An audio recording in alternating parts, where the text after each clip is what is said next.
लोग जानते हैं इंडिया में से एक अलग कंट्री बनने वाली है और ये कंट्री टर्की और स्विट्जरलैंड से भी बड़े बड़े देशों को पीछे छोड़कर दुनिया की 17th लार्जेस्ट इकोनॉमी बन सकती है। मैं बात कर रही हूँ साउथ इंडिया की। लेकिन भला साउथ इंडिया अपनी अलग से कंट्री क्यों बनाना चाहते हैं और मानो बन भी गए तो इंडिया को इससे कितना फर्क पड़ेगा?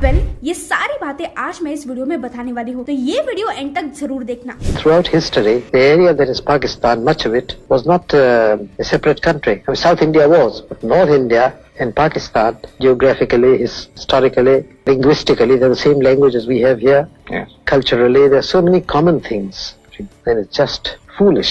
ये बात है 1917 की। 1917 में साउथ इंडिया में जस्टिस पार्टी नाम का एक ऑर्गेनाइजेशन बनाया गया था जिसका एम था कि नॉन ब्राह्मण्स को सपोर्ट करना और ब्राह्मण डोमिनेंसी को खत्म करना। उस समय रामास्वामी एक प्रोमिनेंट तमिल लीडर थे जिन्हें पेरियार भी कहा जाता था। उन्होंने जस्टिस पार्टी को बाद में द्रविड़ कड़कम नाम दे दिया और रामास्वामी का एम था कि द्रविड़ कड़कम यानी कि द्रविड़ नाडु को इंडिया से अलग कर देना। द्रविड़ नाडु यानी कि आज का तमिलनाडु है, लेकिन उस समय द्रविड़ नाडु में साउथ इंडिया के सारे स्टेट्स इंक्लूड होते थे। सो बेसिकली रामास्वामी यानी कि पेरियार पूरे साउथ इंडिया को ही एक अलग कंट्री बनाना चाहते थे। अब इसके पीछे भी एक मेजर रीजन था और वो था लैंग्वेज डिस्प्यूट्स। हमारे कॉन्स्टिट्यूशन में लिखा है कि हिंदी इंडियंस की एक कॉमन लैंग्वेज होनी चाहिए ताकि इंडिया के छोटे से छोटे पार्ट के लोग भी एक दूसरे से कम्युनिकेट कर सके। लेकिन साउथ इंडियंस के लिए हिंदी एकदम अलग लैंग्वेज हो जाती है सीखने के लिए। इसीलिए रामास्वामी हिंदी के अगेंस्ट थे और इसीलिए वो इंडिया से अलग होना चाहते थे। उस समय तो उन्हें इसके लिए अप्रूवल नहीं मिला, लेकिन फिर भी इंडिपेंडेंस के बाद रामास्वामी एक अलग कंट्री के लिए लड़ रहे थे। लेकिन फिर इंडिपेंडेंस के बाद इंडिया ने स्टेट रीऑर्गेनाइजेशन कमीशन बनाया, जिसके बाद साउथ इंडिया के बाकी स्टेट्स रामास्वामी के अगेंस्ट हो गए और जिसके चलते सेपरेट कंट्री बनाने का आइडिया ड्रॉप हो गया। रिसेंटली 2020 में होम मिनिस्टर अमित शाह ने एक स्पीच में कहा था कि इंडिया में फॉरेन लैंग्वेज का इस्तेमाल करके फॉरेन कल्चर को बढ़ावा देने से अच्छा है हम हमारी नेशनल लैंग्वेज हिंदी का ज्यादा इस्तेमाल करें। सर्वानुमत से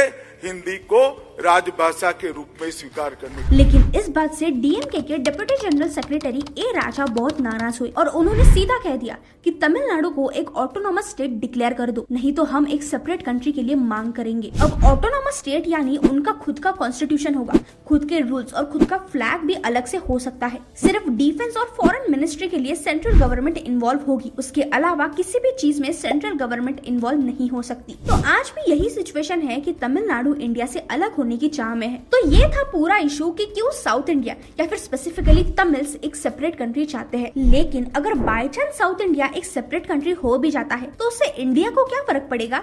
बहुत फर्क पड़ेगा। 2021 में इंडिया की जीडीपी 3.05 ट्रिलियन डॉलर्स की थी, जिसमें से अकेले साउथ इंडिया ने 63.10 लाख करोड़ कंट्रीब्यूट किया था। आज फॉरेन के बड़े बड़े स्टार्टअप्स बेंगलुरु में एंटर करते हैं, यहाँ तक कि टेस्ला और एप्पल भी अपने मैन्युफैक्चरिंग प्लांट्स बेंगलुरु में ही सेटअप करना चाहते हैं क्योंकि यहाँ का एम्प्लॉयमेंट रेट बहुत ज्यादा है। अगर साउथ इंडिया एक अलग कंट्री होता है तो बेंगलुरु उनके जीडीपी में बहुत ग्रोथ लाएगा और फिर ये एशिया का सिलिकॉन वैली भी इजीली बन जाएगा। इसके अलावा उनकी एग्रीकल्चर और ट्रेड भी बहुत स्ट्रॉन्ग है और इस सब के चलते द्रविड़ नाडु यानी कि south India Saudi Arabia, Turkey और स्विट्जरलैंड को भी पीछे छोड़कर दुनिया की 17th लार्जेस्ट इकोनॉमी बन सकता है। ये है पावर साउथ इंडिया की। अगर हम इसे लूज करें तो इससे इंडिया को बहुत बड़ा नुकसान हो सकता है। लेकिन अगर सेपरेशन हुआ तो कुछ ऐसे भी चीजें हैं जो उन पर नेगेटिवली भी इम्पैक्ट कर सकती है, जैसे कि साउथ इंडिया में हर एक स्टेट की अलग अलग लैंग्वेज है, जिसकी वजह से या तो उन्हें इंग्लिश एक कॉमन लैंग्वेज की तरह यूज करनी पड़ेगी। लेकिन जो रूरल एरियाज में लोग हैं उन्हें तो इंग्लिश नहीं आती, इसीलिए लैंग्वेज फिर से एक बैरियर हो जाएगा। पाकिस्तान और बांग्लादेश के सेपरेशन के बाद दोनों कंट्रीज के जीडीपी में बहुत बड़ा डाउनफॉल आया था और अगर कंपेयर करें